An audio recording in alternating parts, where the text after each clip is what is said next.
মাইজভান্ডার ভ্রমণ শেষে আমরা ছুটে যাই কক্সবাজারের টানে।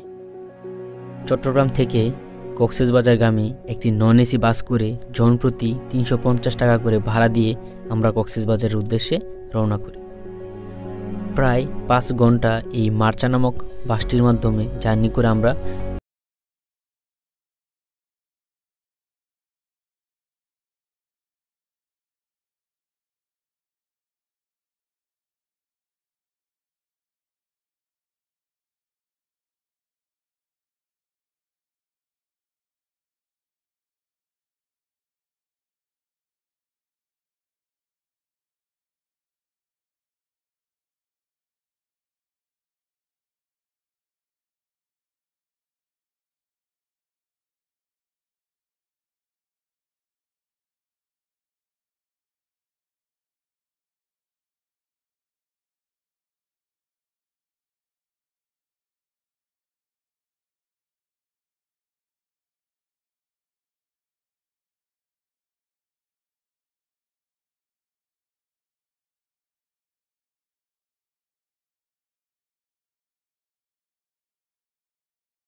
কিছুটা অংশ হিমছড়ি পাহাড় উঠার পর কিছুটা অংশ এতটুকুই খাড়া যেটা বলে বোঝাবার মতো নয়। এক হাত দিয়ে শক্ত করে সিঁড়ির লোহায় ধরে নিজেকে টেনে উপরের দিকে উঠাতে হয়। যাদের হার্ট দুর্বল এবং পায়ে সমস্যা বা বেশি উঁচু নিচু স্থান ভ্রমণ করতে পারেন না, তাদেরকে আমি সাজেস্ট করব এখানে না ওঠার। কারণ নিতান্তই বিভিন্ন সাইনবোর্ডে লেখা থাকে যাদের হার্ট দুর্বল তাদেরকে না ওঠার জন্য। কারণ একবার এখানে উঠলে আবার নেমেও আসতে হবে। মূলত হিমছড়ি হচ্ছে কক্সবাজারের এমন একটি জায়গা যেখান থেকে কক্সবাজারের সমুদ্র সৈকতের সুন্দর একটি নন্দিত ভিউ আপনার চোখের সামনে পড়বে। আর এই ভিউ দেখার জন্য আপনাকে প্রায় 20 থেকে 30 মিনিটের একটি পাহাড় সিঁড়ি দিয়ে বেয়ে বেয়ে উঠতে হবে।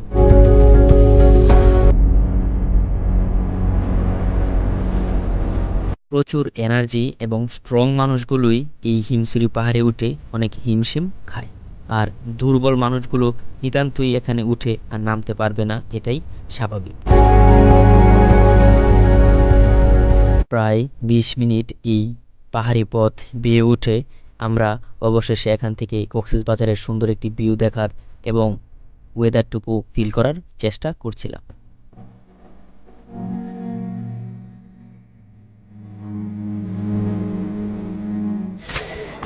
হিমছড়ির সবচেয়ে সুন্দর যে জিনিসটা এটা হলো যে এই সাইড সম্পূর্ণটা হচ্ছে পাহাড়,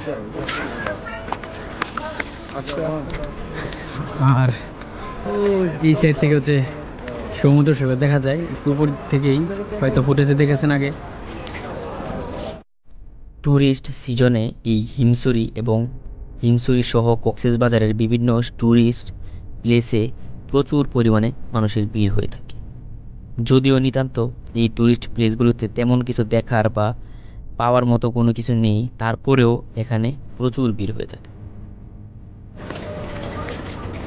এই সম্পূর্ণ পাহাড় জার্নির পর যে রেস্ট নেওয়ার জন্য বসার সিট, এই যে ছাউনি, দিব্যি রেস্ট নেওয়া যায়।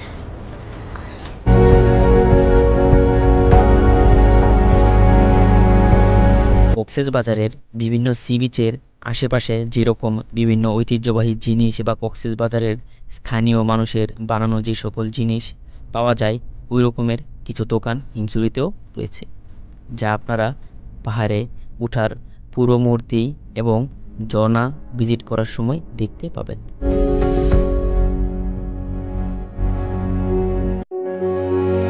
আমরা যাচ্ছি এখন হিমছড়িতে, একটি ছোট ঝর্ণা রয়েছে ওইটা দেখার জন্য। মেবি যখন আরেকবার এসেছিলাম তখন তো ঝর্ণাতে কোনো পানি ছিল না, এখন দেখা যাক পানি আছে কিনা। হ্যাঁ, ধারণা ঠিক আছে, এখন ঝর্ণাতে মোটামুটি ধরনের একটু পানি রয়েছে। যদি ঝর্ণাটা একটু কাছ থেকে আপনাদেরকে দেখাই, এটি কৃত্রিমভাবে তৈরি করা হয়েছে, এটা প্রাকৃতিক কোনো ঝর্ণা নয়।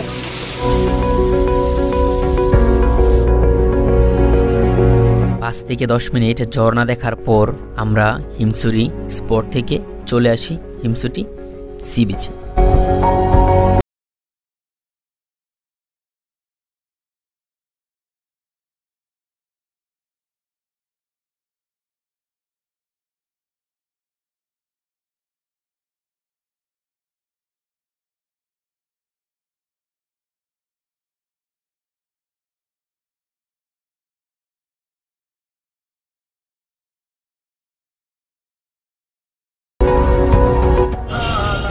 অ্যান্ড হিমছড়ি থেকে আপনারা যখন পাহাড়টি ভিজিট করে আপনারা যখন নামবেন, তো হিমছড়ি থেকে ঠিক হিমছড়ি পাহাড় থেকে যে বিচটি দেখা যায়, এটা হচ্ছে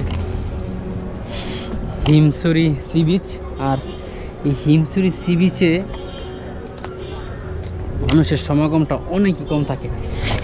এই যে আমার সামনে এখন হিমছড়ি সি বিচ, দেখতে প্রায় বিশাল সুন্দর, কারণ আজকের ওয়েদারটা জাস্ট ওয়াও। আর হিমছড়ি সি বিচে সাধারণত মানুষ দেখা যায় না, বেশি সময় ভিড় হয় যে কলাতলিতে আর এইদিকে মেরিন ড্রাইভ রোডের সাথে যে ইনানি সি বিচ ওইখানে। আর হিমছড়িতে আসলে আপনারা খুব সকাল সকাল আসবেন, কারণ দুপুর সময় এত রৌদ্র, আর এই রৌদ্রের কারণে এত উঁচে আপনারা হেঁটে হেঁটে উঠতে পারবেন না। আর হচ্ছে হিমছড়ি উপভোগ করতে হলে একদম সকাল বা এই বিকেল টাইমে আসতে হবে, আসলে সুন্দর করে উপরে উঠতে পারবেন। উপরে আপনার ওই যে দোলনা রয়েছে, বসার জন্য ছাউনি করে সিট দিয়ে দেওয়া হয়েছে, এগুলো এনজয় করতে পারবেন। আর মোস্টলি যেটা মানুষ এটা এখানে উঠেই আসলে ছবি তোলার জন্য, তো আপনারা ছবি তুলবেন মাস্ট, কিন্তু আমি কোনো ছবি টবি তুলি নেই, খুবই টায়ার্ড লাগছে আজকে এই কারণে। আর হিমছড়ি সি বিচটা সুন্দর করে উপভোগ করতে পারবেন, জাস্ট ওয়াও, বলার কোনো কিছু নেই। ভাই ভাবি সহ ওরা সবাই হচ্ছে ওইদিকে ডাব কিনতে গেছে, আর আমি জাস্ট আপনাদেরকে নিয়ে আমি নিজে সহকারে একটু হিমছড়ি যে সি বিচটা রয়েছে এটা একটু এনজয় করে আসি। আর এখানে আসলে কোনো সিমেরই এখানে নেট থাকছে না। শফিউল ভাইয়ের কাছে আছে মনে হয় রবি, আমার কাছে বাংলালিংক, গ্রামীণ, কোনো কিছুরই তেমনভাবে নেট পাওয়া যায় না। তো আপনারা যারা পকেট ওয়াইফাই ইউজ করেন তাদের জন্য সুবিধা, আর আমাদের জন্য একদম অসুবিধা। আর কিছু কিছু জায়গায় নেট পাওয়া যায়। তো আমি মোস্টলি যেটা আপনাকে সাজেস্ট করবো যে ওই সুদূর পাহাড় হিমছড়ি পাহাড়ে না উঠে যদি আপনারা ওই পাহাড় থেকে আপনার এই যে হিমছড়ি যে সি বিচটা রয়েছে এটা যদি উপভোগ করেন তাহলে অনেক এনজয় করতে পারবেন, দারুণ সুন্দর। এত যখন এসেছি তো সমুদ্রের একটু ঢেউ আপনাদেরকে দেখিয়ে নিয়ে আসি, কারণ ভাই ওইখানে ওয়েট করছে। প্ল্যান ছিল যে আজকে ইরানি সি বিচ এবং হিমছড়ি ঘুরবো, তো প্রবাবলি ন্যাচারালি কিছু প্রবলেমের কারণে আসা হয়নি। তো এই যে এখন মেবি ভাটা চলছে, এই যে যত পানি রয়েছে ওই দিকের সকল পানি যে সব সমুদ্রে চলে যাচ্ছে।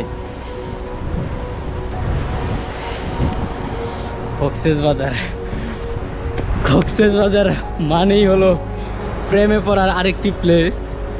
আর আমার এই ট্যুরটা অনেক লম্বা হবে, কারণ আমি প্রায় 7 দিনের মতো এই ট্যুরের প্ল্যান করেছি। প্রথমত আমরা গিয়েছি বাইজিদ বোস্তামি মাজার, যেটা আপনারা আগেই ব্লগে দেখতে পেয়েছেন। আর এখন তারপরে গিয়েছি মাইজবান্ডার শরীফ, আর এখন Himchari, Inani sea beach, Kolatoli sea beach, কক্সবাজারের যত প্লেস রয়েছে, বার্মিস মার্কেট সকল। তো আমার ফেস না দেখে, আমার ফেস থেকে সুন্দর আরেকটা জিনিস আছে, এটা আপনাদেরকে দেখাই।